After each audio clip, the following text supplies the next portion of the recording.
अम्बेडकर के चरणों में ये दो पंक्तियां समर्पित हैं कि हिमालय की बुलंदी भी तेरा सानी नहीं रखती। ऐ मेरे बाबा साहब, हिमालय की बुलंदी भी तेरा सानी नहीं रखती, तेरे आगे सितारों की चमक मायने नहीं रखती। विमल गंगा की लहरों से, विमल गंगा की लहरों से भी निर्मल ज्ञान था तेरा। ये भारत की जमीन तुझ सा ज्ञानी नहीं रखती, तुझ सा ज्ञानी नहीं रखती। कुछ कहूं साथियों, बहनें हैं, बेटियां हैं, और ये कार्यक्रम महिलाओं के लिए हमने समर्पित किया था। लेकिन दुर्भाग्य है कि मौसम खराब और कुछ मानसिकता खराबी के कारण, दोनों बातें हैं, मानसिकता की खराबी के कारण यहाँ उपस्थिति न्यून हुई। फिर भी काफी है। मैं आपको ये बताना चाहता हूँ कि इस देश में महिलाओं को पढ़ने का अधिकार नहीं था। महिलाओं को ही नहीं, वेद शास्त्र और धर्म ग्रंथों में लिखा कि विद्या स्त्री शूद्रो नहीं दीयता, स्त्री और शूद्र को शिक्षा नहीं दी जाए। इस व्यवस्था को उलटने के लिए राष्ट्रपिता ज्योतिराव फूले ने एक क्रांति किया। और वो क्रांति क्या है? 1835 में तब यहाँ अंग्रेजों की हुकूमत थी। पढ़ने का अधिकार स्त्री और शूद्रों को नहीं था। क्यों? ब्राह्मण ब्राह्मणी को भी पढ़ने का अधिकार नहीं देता, तो शूद्राणियों की तो बात। इस व्यवस्था के विरुद्ध राष्ट्रपिता ज्योतिराव फूले ने, जब अंग्रेजी हुकूमत ने 1835 में कानून बनाया, क्या कानून बनाया कि अब इस देश की धरती पर किसी भी व्यक्ति को जाति के आधार पर, रंग के आधार पर और लिंग के आधार पर शिक्षा के अधिकार से वंचित नहीं किया जाएगा। ऐसा ऐलान होने के बाद 1835 में कानून बना। तब तक इस देश का मूल निवासी स्कूल का दरवाजा नहीं देखा था। महिलाओं की तो बात छोड़, पानी दे, दरवाजा नहीं देखा था। फिर क्या हुआ? 1835 में कानून बना, पास हो गया, लेकिन 5 साल तक 1840 तक कोई भी सूत्र, कोई भी मूल निवासी, ना तो महिला ना तो पुरुष स्कूल के दरवाजे पर नहीं गए। क्यों? क्योंकि इसके पहले जो कानून था कि अगर कोई सूत्र पढ़ेगा तो उसकी जीभ काट ली जाएगी। एक गला का अंगूठा किसने काटा? किसी मुसलमान ने, किसी ईसाई ने, किसी सिख ने, इन मनवादियों ने काटा एक लंबे का अंगूठा और उसे धनुर विद्या के अधिक उस पारंगता से वंचित किया। ऐसा काला कानून था कि कोई पढ़ेगा तो उसकी जीभ काट ली जाएगी। कौन जाएगा भाई जीभ कटाने? लेकिन 1840 में 5 साल बाद, कानून के 5 साल बनने के बाद, इस धरती का सपूत होनहार वीरवान के होठ चीकने बाद राष्ट्रपिता ज्योतिराव, जिसे हम कहते हैं, 13 वर्ष की उम्र में पूरा शहर के सरकारी स्कूल में दाखिला लिया। तालियां नहीं बजती। ये आपके शिक्षा की शुरुआत है। ये आपके शिक्षा की शुरुआत है। और लिखा था कि विद्या स्त्री शूद्रो नहीं दीयता।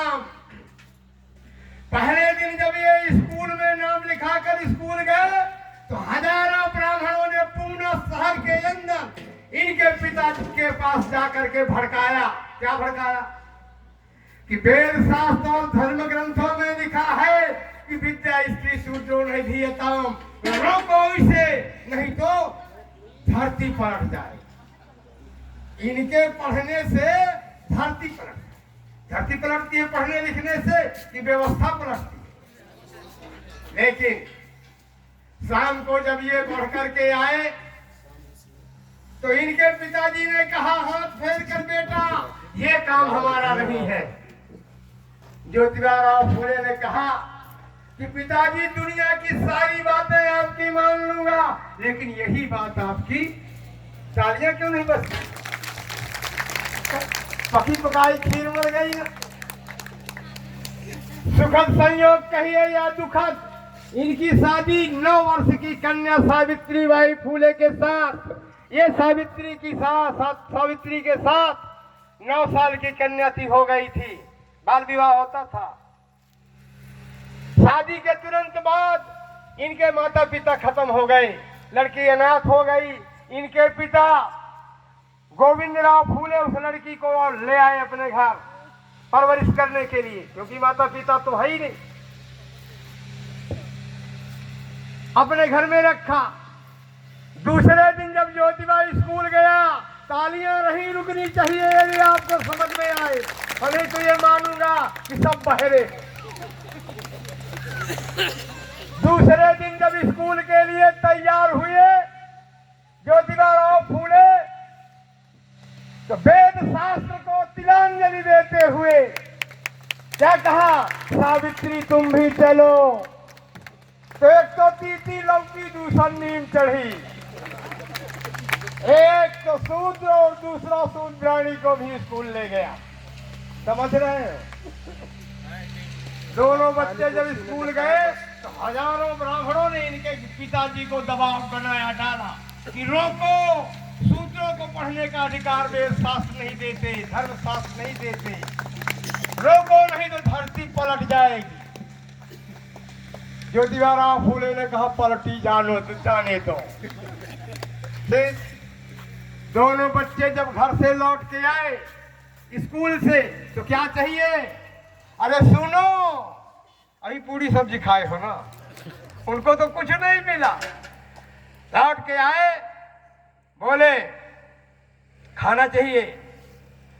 तो कोप भाजन पिता का गोविंदराव फूले का कहा, तुम्हें मैंने मना किया था कि स्कूल नहीं जाना है, पढ़ना लिखना हमारा काम नहीं है, तो तू तो गया ही और बहू को भी ले गया। तो उसने कहा कि पिताजी, मैंने तो पहले ही कह दिया था कि सारी बातें मान लूंगा, लेकिन यही बात आपकी नहीं मानूंगा। तो कहा कि फिर मेरा फैसला सुन लो।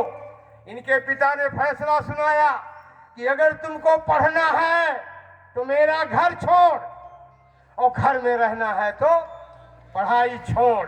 क्या चुना उस महामानव ने? 13 वर्ष की उम्र में घर से निकाल दिए। घर से हमारे और आपके समाज की महिलाएं रामलीला देखने जाती हैं, तो जब राम लक्ष्मण को वनवास होता है तो आंसू सबसे ज्यादा यही बहाती। लेकिन जब ये ज्ञान का प्रकाश, ज्ञान का सूरज लेकर के निकला, घर से निकाल दिया गया, तो किसी महिला के आंख में आंसू, क्योंकि उन्हें शिक्षा का महत्व पता ही नहीं था। आगे क्या हुआ? रोते हुए दोनों बच्चे, ध्यान दीजिए थोड़ा इधर। रोते हुए दोनों बच्चे शाम के वक्त घर से निकाले गए, ज्योतिबा और सावित्री। सुनिए, अगर समझ में आ जाए तो फिर तालियां नहीं रुकनी चाहिए, अभी नहीं। जैसे ही दोनों बच्चे घर से निकाले गए, रोते हुए जा रहे थे। इनके पिता गोविंदराव फूले के एक मित्र थे मुसलमान, उस्मान शेख। उनकी बहन का नाम था ये फातिमा शेख। तालियां बजनी चाहिए। घर में आना जाना था, मित्रवत व्यवहार था। फातिमा शेख ने जब रोते हुए दोनों बच्चों को जाते हुए देखा तो बड़े प्यार से बुलाई, बेटा ज्योति, इधर आ, क्यों रो रहा है? तो ज्योतिबा फातिमा के पास जाके कहता है, बुआ जी, पिता के मित्र की बहन है, तो बुआ जी, पिताजी ने पढ़ने के अपराध में, पढ़ने के जुर्म में हम दोनों को घर से निकाल दिया है। क्या करती है फातिमा, रुक जा बेटा रुक जा, और अंदर अपने भाई उस्मान शेख के पास जाके कहती है कि भैया ये तुम्हारा मित्र गोविंद राव फूले कैसा है, क्या हुआ? अरे कहा पढ़ना भी अपराध है, पढ़ना भी जुर्म है, पढ़ने के अपराध में दोनों बच्चों को घर से निकाल दिया है।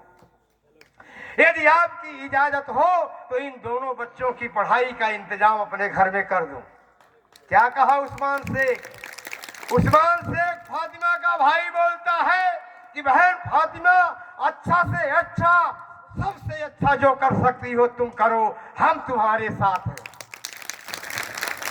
आज ये दो काड़ी के नेता शासन सत्ता पर बैठकर हिंदू मुसलमान, हिंदुस्तान पाकिस्तान और मंदिर और मस्जिद के अलावा इनके पास कोई शब्द नहीं है। मैं आपसे पूछना चाहता हूं कि यदि फातिमा नहीं होती, उस्मान शेख नहीं होता, तो क्या ज्योतिबा पैदा होता? विचार करो। और ज्योतिबा यदि पैदा हुआ तो फातिमा और उस्मान शेख के लिए तालियां नहीं रुकनी चाहिए। पानी पी लूं।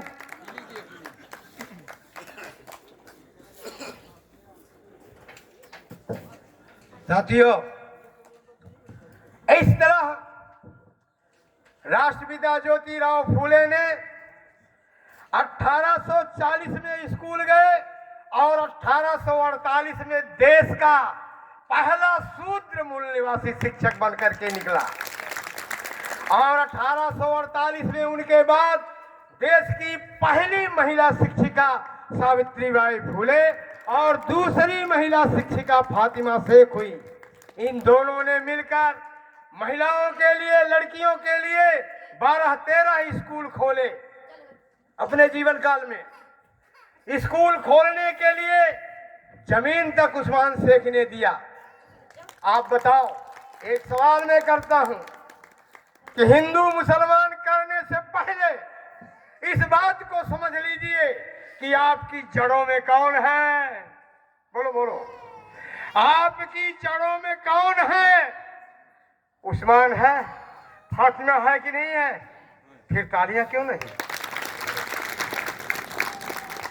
साथियों, 1848 में देश के पहले शिक्षक हुए और इस समाज में बहुत सामाजिक कुरीतियां थी। क्या आप मूल निवासी यहां बैठे हुए हैं, हमारे आपके घरों की यदि कोई बच्ची विधवा हो गई तो बड़े बुजुर्ग बैठ करके उसकी दूसरी जगह व्यवस्था, लेकिन ऊंची जाति के लोगों में यह व्यवस्था नहीं थी।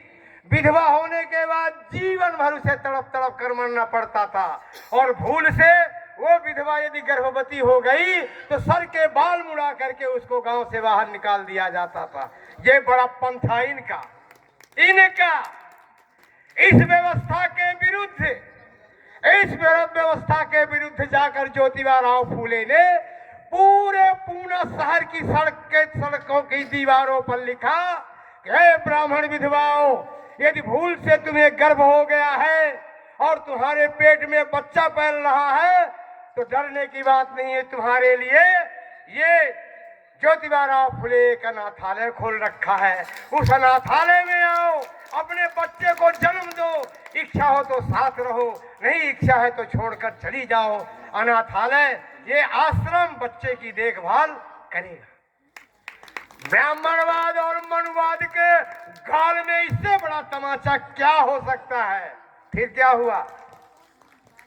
एक कमरे, 2 कमरे का घर अभी भी बना हुआ है पूना शहर में। फूले का 2 कमरे थे। एक कमरे में सावित्री वही नवजात 2-4 बच्चों को लेकर, जो अवैधानिक बच्चे पैदा हुए थे, और 2-4 बच्चों को ज्योतिबा राव फूले लेकर कमरे में सोए हुए।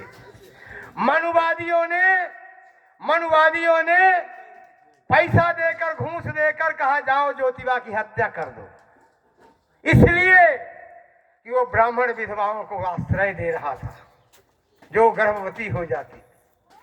धोंडी राव कुम्हार और रामोसी नाम के ये 2 आदमी हत्या करने के लिए ज्योतिबा राव फूले की गए। कहानी नहीं है, ये हकीकत है। मैं कबीर का वंशज हूँ। कबीर ने कहा कि तू कहता कागज कई लेखी, मैं कहता आंखन कई देखी। ये इतिहास है साथियों। दोनों क्या बोल गया था? हत्या करने के लिए आजकल तो लोहे का राड का जंगला लगता है, पहले कठवा का था।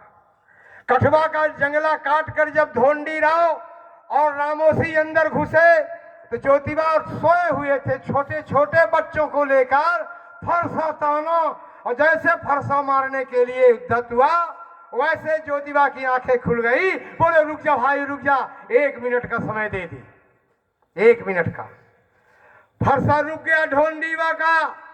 ज्योतिबा उठे और बगल के कमरे में जाकर सावित्री को जगाया। सावित्री, मैं तेरे सामने पल दो पल का मेहमान हूं, एक संदेशा है मेरा, ले लो। बोलिए क्या? कहीं देखो ये जो 2 लोग आए हुए हैं, इन दोनों लोगों के बच्चों को ढूंढ करके लाना और अपने स्कूल वाले रजिस्टर में उनका नाम लिख करके उनके पढ़ाई लिखाई का इंतजाम करना। और लौट करके आए तो ज्योतिबा ने अपना गला अपना सर झुका दिया, कहा लो भाई मैंने अपना काम कर लिया, अब तुम भी अपना काम करो। ढोंडीबा का फरसा गिर गया और ज्योतिबा राव फूले के चरणों को पकड़ लिया और कहा कि साहब, मनुवादियों ने, ब्राह्मणों ने हमें पैसा दे करके आपकी हत्या करने के लिए भेजा था।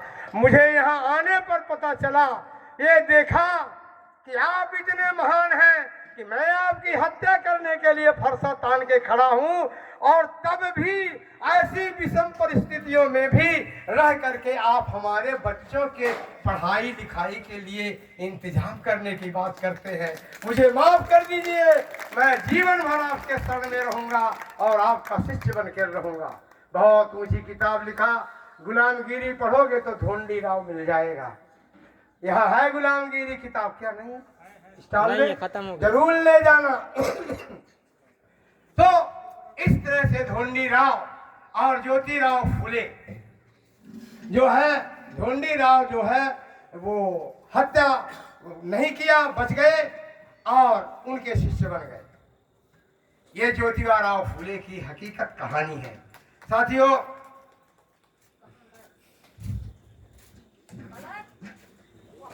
आज हमें पढ़ने लिखने को अधिकार मिला, आज हम बड़े बड़े ओहदों पर पहुंचे, तो ये इनकी और इनकी दोनों की कृपा है, इनकी लेखनी का, इनकी सोच का।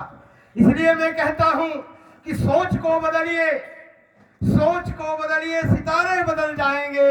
नजर को बदलिए, नजारे बदल जाएंगे। नाव को बदलने की जरूरत नहीं, बस नाव की दिशा बदलिए तो किनारे बदल जाएंगे, किनारे बदल जाएंगे। साथियों, थोड़ा सा जिक्र करूं, है समय देंगे? बंद करूं?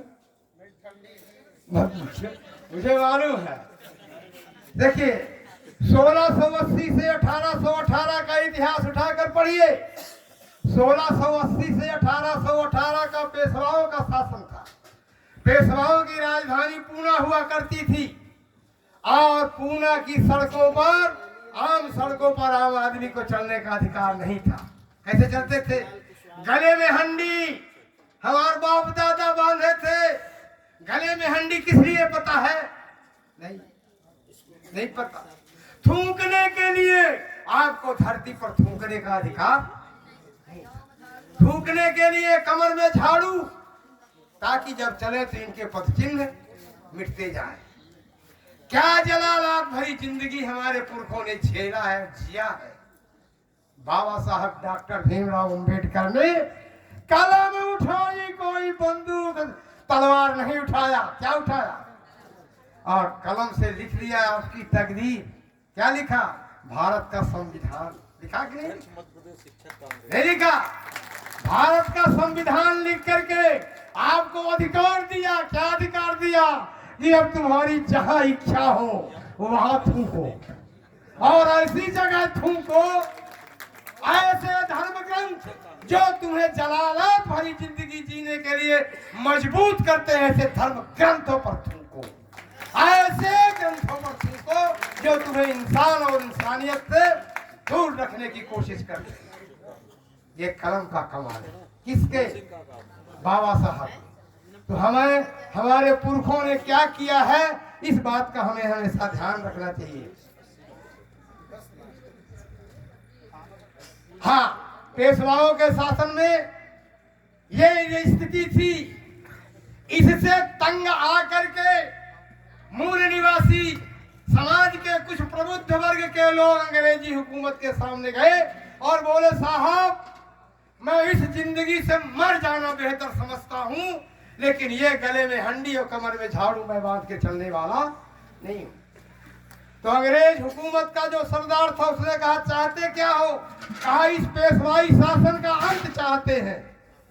पेशवाई शासन का अंत कैसे होगा? कहा, आप एक महार रेजिमेंट बनाइए। महारों का रेजिमेंट। नाम तो महारों का था, लेकिन हर समाज के लड़ाके थे। कितने 100? 500 लड़ाके थे। और पेशवाओं की फौज कितनी थी? 28,000। कितना? 28,000 फौज थी पेशवाओं की। और महार रेजिमेंट के जवानों में कितनी थी? युद्ध का बिगुल बजा। गए ये लोग मिलने के लिए पेशवाओं से और कहा, अनुनय भी नहीं किया। कहा, साहब ये जिंदगी जो हमें आप जीने के लिए मजबूर किए हैं, इसको खत्म कर दीजिए, बंद कर दीजिए। तो उन्होंने, पेशवाई शासन ने कहा कि बाल के नोक के बराबर भी मैं उस व्यवस्था में कमी करने वाले नहीं है। तो कहा, ठीक है। तैयार हुए, बिगुल बजा युद्ध का। भीमा नदी के तट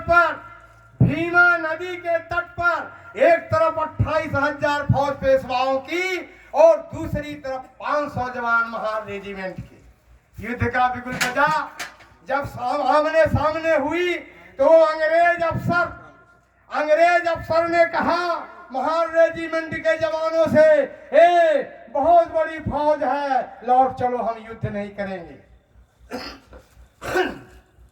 लेकिन महार रेजिमेंट के जवानों ने कहा कि आपको जनाब लौटना है, लौट जाओ, लेकिन आज तो फैसला करके ही लौटेंगे। और युद्ध हुआ। 500 महार रेजिमेंट के जवानों ने 28,000 को धूल चटा दिया। और विजय का स्तंभ आज भी भीमा कोरे गांव में विजय स्तंभ बना हुआ है, जिसने स्वर्णिम अक्षरों से उन शहीदों का नाम लिखा हुआ है। साथियों, तो हम लोग कमजोर नहीं हैं, मन से कमजोर नहीं होना चाहिए हम लोगों को, और दुश्मन कुछ भी नहीं कर सकता। इस तरह पेशवाई, आतताई पेशवाई शासन का अंत हुआ और हम इंसान और इंसानियत कहलाने के काबिल हुए। आगे कहना चाहूंगा कि कुछ काम करो ऐसा कि पहचान बन जाए। ये क्यों पहचाने जाते हैं? ये क्यों पहचाने जाते हैं? इनकी फोटो हम क्यों लगाए हैं? इन वीरांगनाओं की फोटो हम क्यों लगाए? कुछ इन्होंने ऐसा काम किया है। तो आपसे भी अपील है कि कुछ काम करो ऐसा कि पहचान बन जाए। कुछ काम करो ऐसा कि पहचान बन जाए। हर कदम रखो ऐसा कि निशान बन जाए। यूं तो जिंदगी जीकर मर जाते हैं सभी लोग, तुम जिंदगी जियो ऐसी कि मिसाल बन जाए। एक संदेशा है, सुनोगे ना? बस एक लाइन कह दूं। हमारे पुरखों की, बाबा साहब की, फूले साहब की और तमाम जो महापुरुष हुए उनकी एक सोच थी कि हमारे समाज का जब तक कोई संस्था नहीं बनती और संस्थागत संगठन नहीं होता, तब तक हम कुछ भी काम नहीं कर पाएंगे। इसी कड़ी में उन्हीं महापुरुषों की सोच को दिमाग में रखते हुए 27 एकड़ जमीन नागपुर में खरीद करके बहुत बड़ा ट्रस्ट, बहुत बड़ा ट्रेनिंग सेंटर बनाया गया है। खुशी होनी चाहिए। लगता है सो गए क्या? हाँ, बनना चाहिए, बन रहा है, बन गया है। वहां उसी सोच पर आधारित सम्मानी आज हमारे बीच नहीं है। बड़ा दुख होता है सम्मानी पीसी वर्मा साहब, जिन्होंने एक शब्द के कहने पर और डॉक्टर आर.के. सिंह ने 50-50 हजार रुपए दिया था और कुछ इधर उधर से पैसे कलेक्ट करके 1 एकड़ का ये संस्थान ये खरीदा गया है। और साथियों, मेरी भी यही चाहत है कि जो हमारे पुरखों की चाहत थी कि अपने पुरखों के मान सम्मान और स्वाभिमान को कायम रखने के लिए संस्थागत संगठन निर्माण होना चाहिए, तो ये संस्थागत संगठन निर्माण के लिए ये 1 एकड़ जमीन खरीदी गई है। आप सबके हवाले है, आप सबके सहयोग की अपेक्षा है कि इसमें पुरखों की चाहत का भव्य महल खड़ा हो और उसमें हम बैठ करके अपने मैडम जी जो दुख व्यक्त कर रही थी कि हम बहुत कुछ कहना चाहते हैं, बहुत कुछ करना चाहते हैं, तो बैठे कहाँ? नहीं है मानस भवन किराए से लेने की हमारे समाज के पास सामर्थ्य। तो साथियों, ये बना दिया गया है। आप लोगों में से जो सहृदयता से इस संस्थान के लिए सहयोग कर सकते हैं, उनका हम स्वागत करेंगे और दिलो जान से उनका स्वागत और सम्मान करेंगे। साथियों, समय ज़्यादा हो रहा है, इसलिए मैं अब ज़्यादा वक्त न लेते हुए सिर्फ यही अपील करूँगा कि इस पर आपका ध्यान होना चाहिए और जल्द से जल्द ये इतना तो काम हम लोग बैठने के लिए बना लिए हैं, लेकिन अस्थाई समाधान ये नहीं है। अस्थाई समाधान के लिए आप सबको सोचना पड़ेगा, विचारना पड़ेगा और सहयोग करना पड़ेगा। इन्हीं अपेक्षाओं के साथ आप सबने मेरी बात को सुना। इस ठंड कड़कड़ाती ठंड में मैं आप लोगों का बहुत बहुत धन्यवाद करता हूँ। साथियों, मैं आप सबका हृदय से स्वागत करता हूँ, सम्मान करता हूँ और अपनी वाणी को विराम देता हूँ। जय भीम, जय भारत, जय संविधान।